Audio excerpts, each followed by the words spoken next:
Bonjour, donc je vais vous montrer rapidement comment on peut étudier une fonction telle que celle définie par x puissance 3 moins 3 fois x. Étudier une fonction, c'est avoir son tableau des variations, c'est-à-dire savoir quand est-ce qu'elle monte ou quand est-ce qu'elle descend.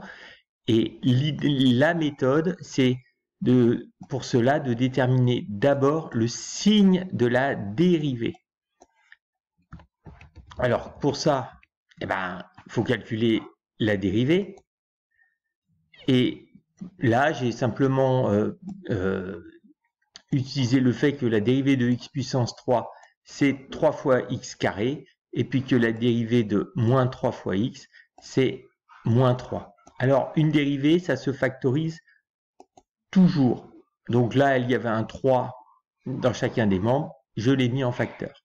Alors, quel est le signe de ça? Alors, excusez-moi, hop, hop, eh bien, x au carré moins 1, c'est une fonction du second degré. Et donc, on connaît son allure. C'est une parabole.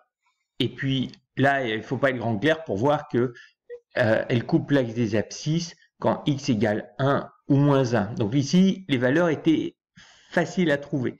Sinon, il faut résoudre, il faut trouver quand est-ce que x carré est égal au nombre de droites.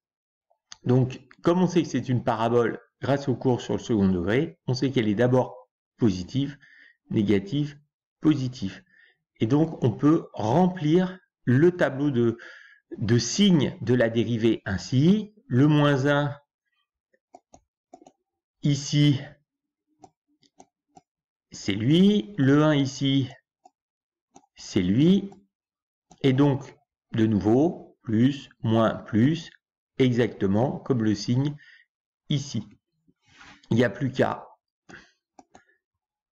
faire les flèches. Et alors, la question, c'est quel nombre je mets là, quel nombre je mets là. Bien, ici, on voit bien que c'est quand x égale moins 1. Et ici, c'est quand x égale 1. Donc, je vais calculer f de 1 et f de moins 1.